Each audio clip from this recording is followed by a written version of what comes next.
Financial support of viewers like you. Reach for the speed, reach for the whistle, go where the rail may run. Reach for the words, reach for the story, follow the rainbow sun. To a shining time station, where dreams can come true, waiting there for you.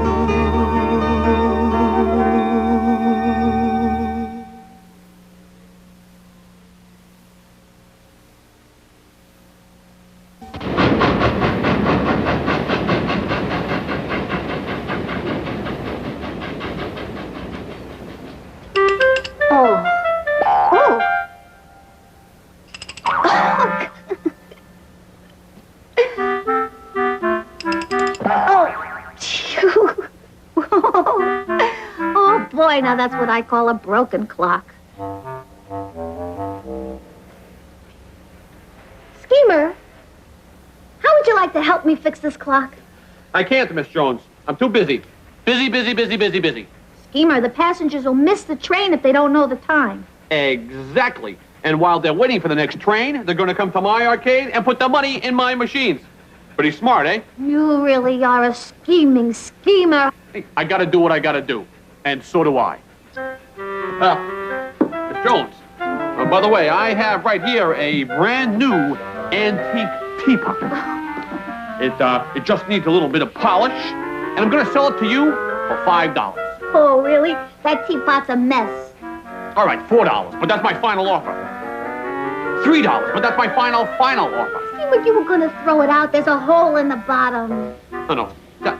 This is so that you can pour 2 cups of tea at once. Oh.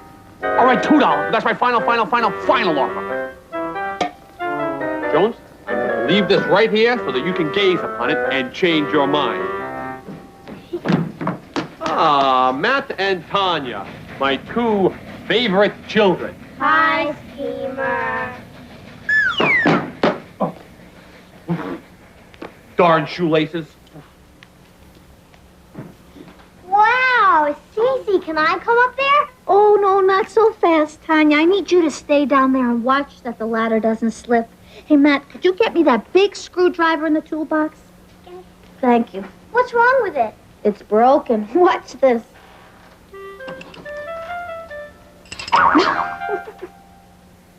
That's neat. I like that. Me too, but it doesn't tell us the time, and there's no way to tell if the train's on time if all the clock does is make music. Now, where's that screwdriver? Aunt Cece, can I have this? Sure. What can you do with a ball of string? Are you kidding? Why, you can run it across the room. Or you can curl it up like a little worm. Or you can tie things or pull things, like my granny used to say. Let my life be like a piece of string, long, strong, and soft at the end. Your old granny never said that. Go. You're right. I made that one up myself. Not bad for a beginner. Why, thanks. Hey, you know what I need? Some oil. I'll be right back.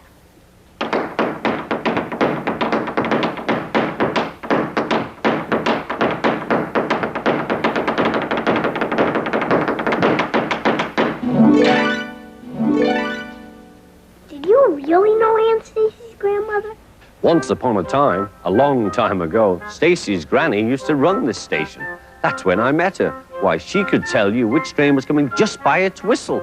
She always took care of her trains and her passengers, and she was very good at having fun. Better than most people, in fact. That's silly. Everyone knows how to have fun.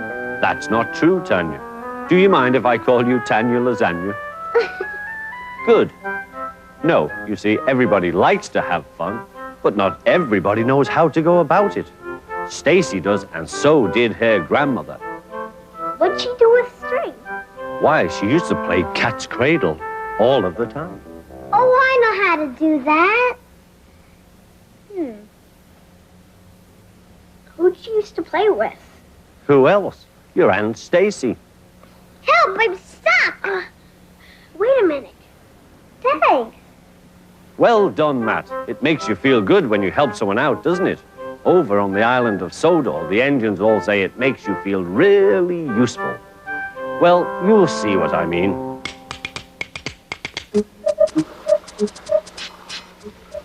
Every day, Sir Topham Hatt came to the station to catch his train. "Hello," he always said to Thomas. "Don't let the silly freight cars tease you. Remember, you have an important job as a special helper in the train yard."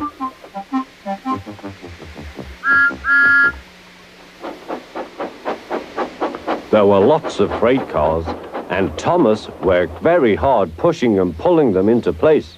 There was also a small coach and two strange things his driver called cranes. "That's the breakdown train," he told Thomas. "The cranes are for lifting heavy things, like engines and coaches and freight cars." One day, Thomas was in the yard. Suddenly, he heard an engine whistling. "Help! Help!"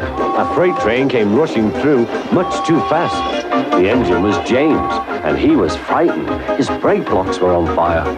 They're pushing me, he panted. On, laughed the freight cars, still whistling, "Help! Help!" Poor James disappeared. "I'd like to teach those freight cars a lesson," said Thomas the tank engine. Soon came the alarm. "James is off the line. The breakdown train, quickly!" Thomas was coupled on, and off they went.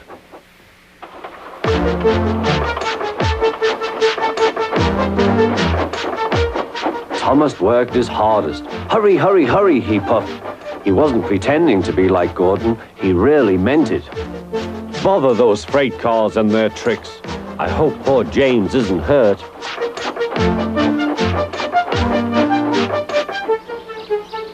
James's driver and fireman were feeling him all over to see if he was hurt. "Never mind, James," they said. "It was those silly freight cars on your old wooden brakes that caused the accident." Thomas pushed the breakdown train alongside. Then he pulled away the unhurt freight cars. Oh dear, they groaned. Serves you right, puffed Thomas. He was hard at work, puffing backwards and forwards all afternoon. "This'll teach you a lesson, he told the freight cars.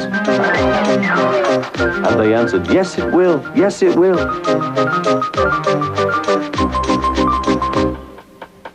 They left the broken cars, then with two cranes they put James back on the rails.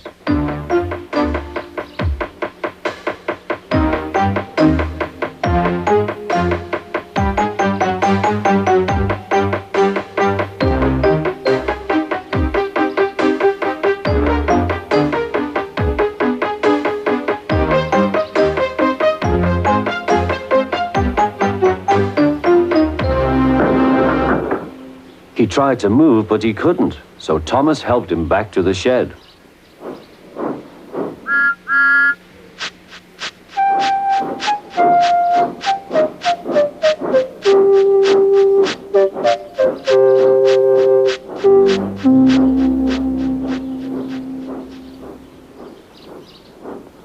Sir Topham Hatt was waiting anxiously for them. "Well, Thomas," he said, "I've heard all about it, and I'm very pleased with you. You're a really useful engine. James shall have some proper brakes and a new coat of paint, and you shall have a branch line all to yourself." "Oh, thank you, sir," said Thomas. Now Thomas is as happy as can be. He has a branch line and two coaches called Annie and Clarabelle. He puffs proudly backwards and forwards with them all day.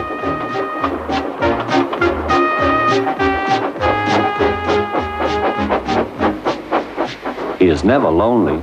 Edward and Henry stop quite often and tell him the news.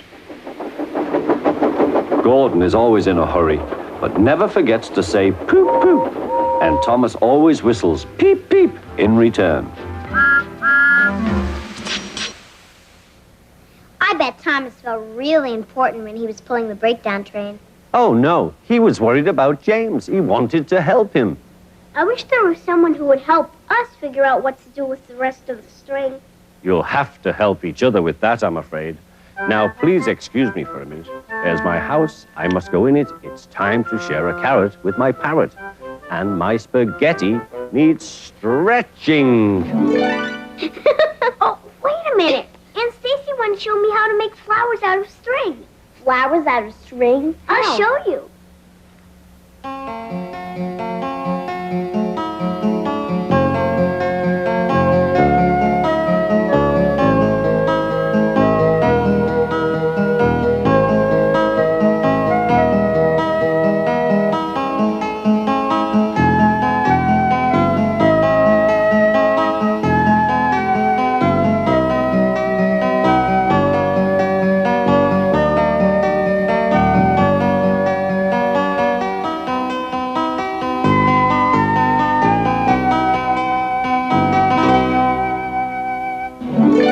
Well, it looks like you've made real progress. We've made flowers. String flowers. You know, you can do a lot with string. Sometimes string can do a lot with itself. That doesn't make sense. It will in a minute. Just look at this.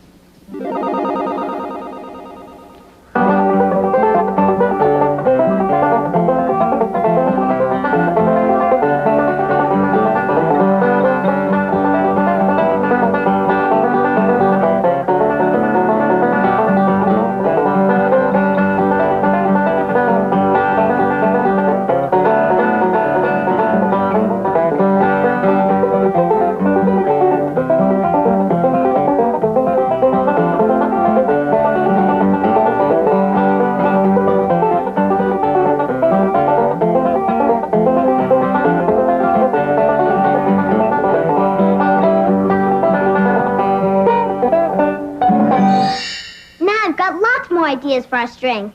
Me too. Come on.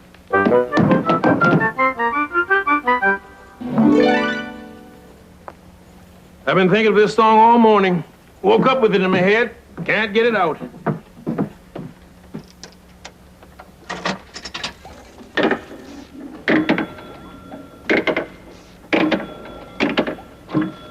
Hey, man, it's groove time. Like, go get that nickel ditty and let's wail. Forget it, Tito. She's got all her pots and pans in the right position for once. She's all set up nice here. That's right, Tex. You go get it, Tito. Well, I was set up all nice, too. Are you nice and comfy there, Rex? Why, I sure am. Thank you, Tex. You're welcome, Rex. Okay. Everybody all comfy and nice. Good. Now, railroad corral. A 1 and a 2.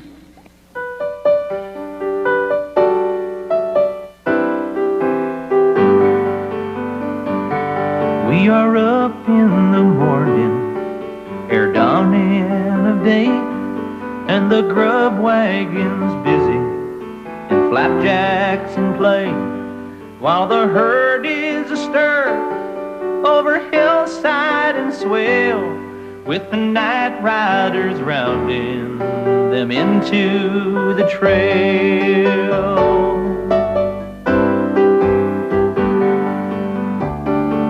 Come take up your cinches, shake up your reins, come wake up your bronco and break for the plains. Come rouse those red steers from the long chaparral, for the outfit is off for the railroad corral.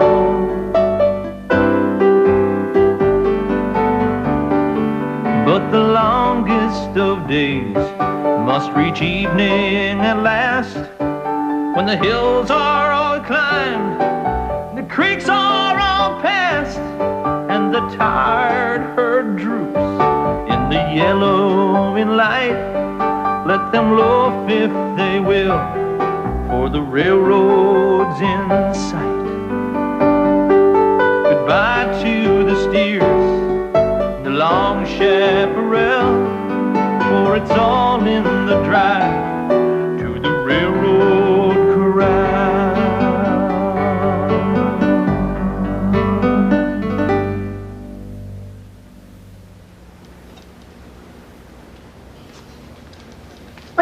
Grandpa. What does it look like I'm doing?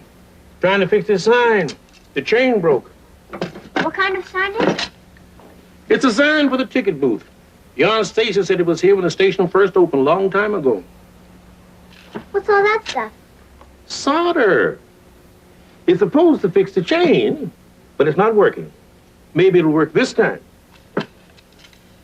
What have you kids been doing? Mr. Conductor showed us some string that moved around. And he also told us the story of Thomas the Tank Engine and James. Uh-huh. Sounds like an interesting fellow. Is it done yet? Now, watch your paws and back up. Give me some room. Uh-huh. It works. Shining time station. Trains from here to everywhere.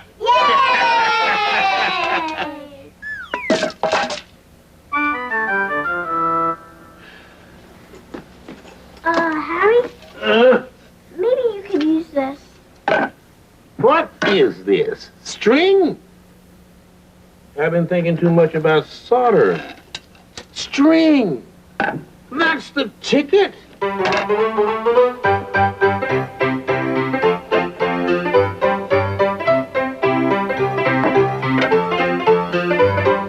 Square around here.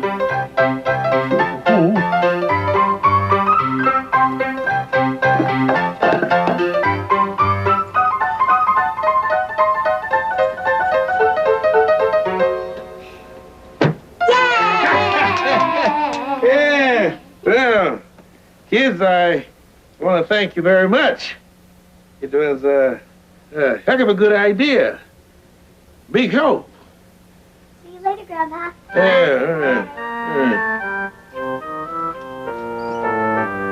String. There's only a little bit left.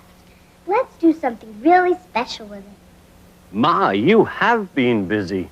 Of course, string can be a great problem solver. Now, why does that remind me of James? Thomas's friend?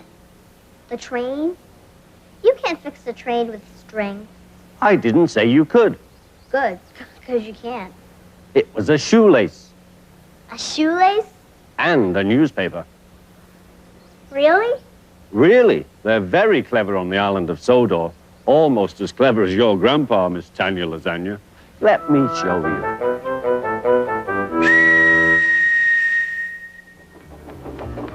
James was enjoying his life on the island of Sodor, but he still had a lot to learn. You're a special mixed traffic engine, said Sir Topham Hatt. You can pull coaches or freight cars quite easily, but you must learn by your mistakes. James knew what Sir Topham Hatt meant. He could well remember that dreadful accident on his first day. Be careful with the coaches, James, said kind little Edward. They don't like being bumped. Everyone came to admire James. I'm a really splendid engine, he thought, and suddenly let off steam. A shower of water fell on Sir Topham's nice new top hat. Just then, the conductor blew his whistle and James thought they had better go. Go on, he puffed to Edward. Don't push, replied Edward. The coaches were grumbling too. Don't go so fast, don't go so fast. But James didn't listen.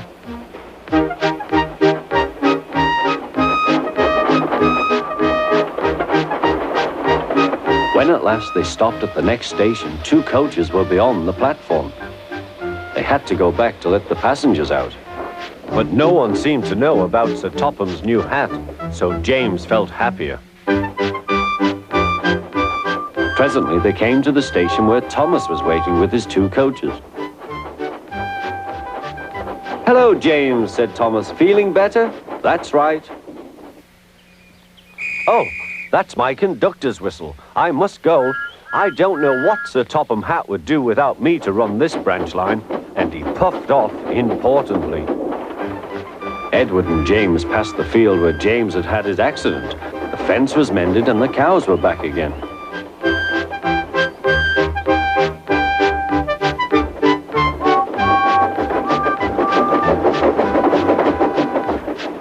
They ended their journey and rested before setting off for home. James was still wondering what Sir Topham would have to say about his new hat.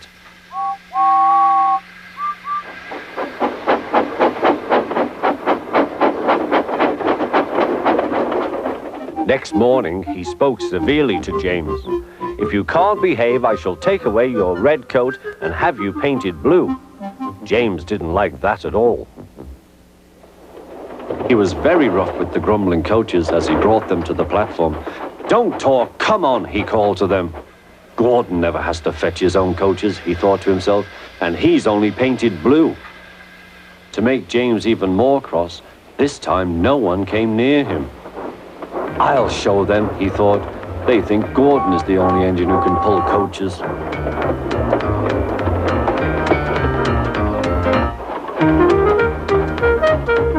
"Hurry, hurry, hurry," puffed James. "You're going too fast, you're going too fast," replied the coaches.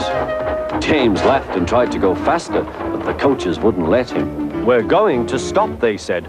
"We're going to stop."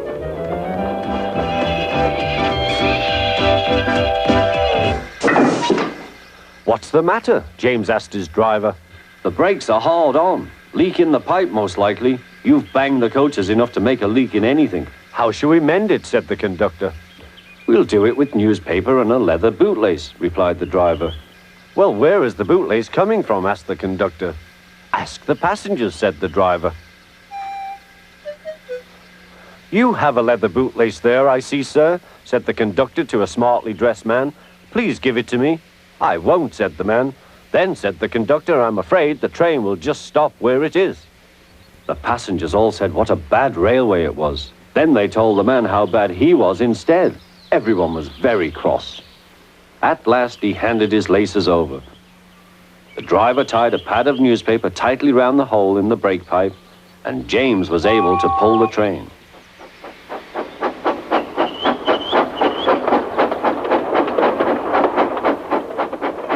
But he was a sadder and wiser James and took care never to bum coaches again. It wasn't James's fault that happened. It wasn't even the coach's fault. It was because he had those bad brakes. That's true. But if he hadn't been banging the coaches about... Oh, ooey. Oh, let's see. No. Oh, maybe Schemer used it for the jukebox. No. I remember. Oh, no, not this, no. Come out, wherever you are. I know you're here somewhere. Oh. May I help? No, Mr. Conductor. I have to learn to do these repairs by myself. Oh, I just remembered where it is. You mean the oil? How did you know I was looking for the oil? Just a lucky guess.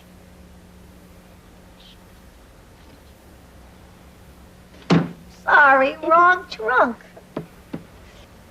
The oil isn't out there. Don't tell me where it is. All right, tell me. Where is it? Look on the floor in the ticket booth. I saw you leave it there yesterday. That clock has made me late for every one of my appointments for the last 9 years, 3 months, 8 hours, 2 minutes, and 23 seconds. Mr. Conductor. Well, as a matter of fact, I made that one up. Not bad for a beginner.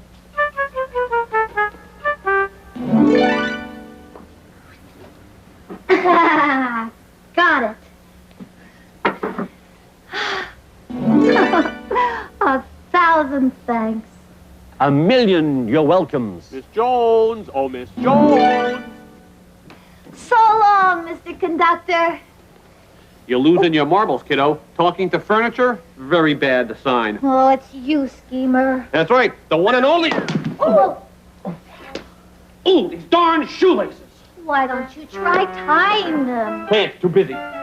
Besides, every time I tie my shoelaces, boom, they come undone again. Watch. Oh, no. Now look what you made me do.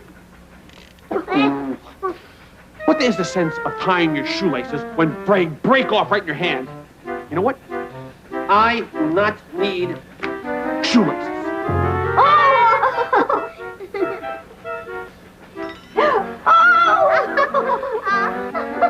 This is not my fault. I'm a businessman. I don't know anything about shoes. My field is vending machines, games, and money. By the way, kids, did you go to the arcade today? Hey, what's going on here? I don't like secrets unless I'm telling them. No! That's our string, and there's only a little bit left. We wanted to do something special with it. You'd be helping someone. That's special, isn't it? But Aunt Stacy, it's Schemer.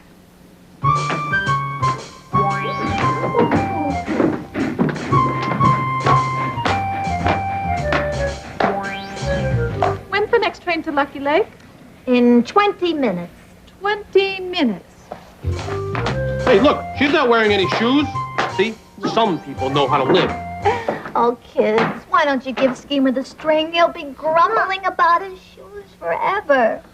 Okay. Here, Schemer. You can use this for your shoelaces. Oh, boy, thank you very much. Thank you. $1, Miss Jones, my final offer, $1. No, thank you, Schemer. 50 cents, free for 50 cents. I think I'll pass, Schemer. Here is a present from me to you. It's nice. Of me, that is. What do we do with it? Well, this is what I like to do the best. Take one silly who's-it and put it with one old, useless what's-it and make something really special. Look, a flower pot. Where should I put it? There. Okay. Oh, now let's fix the clock.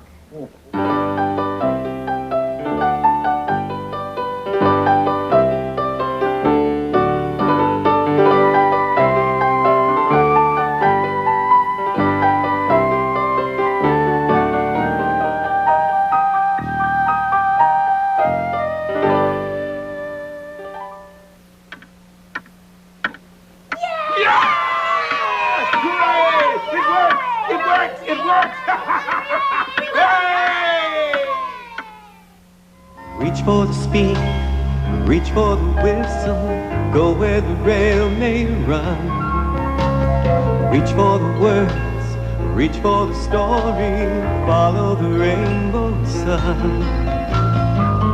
To a shining time station, where dreams can come true, waiting there for you.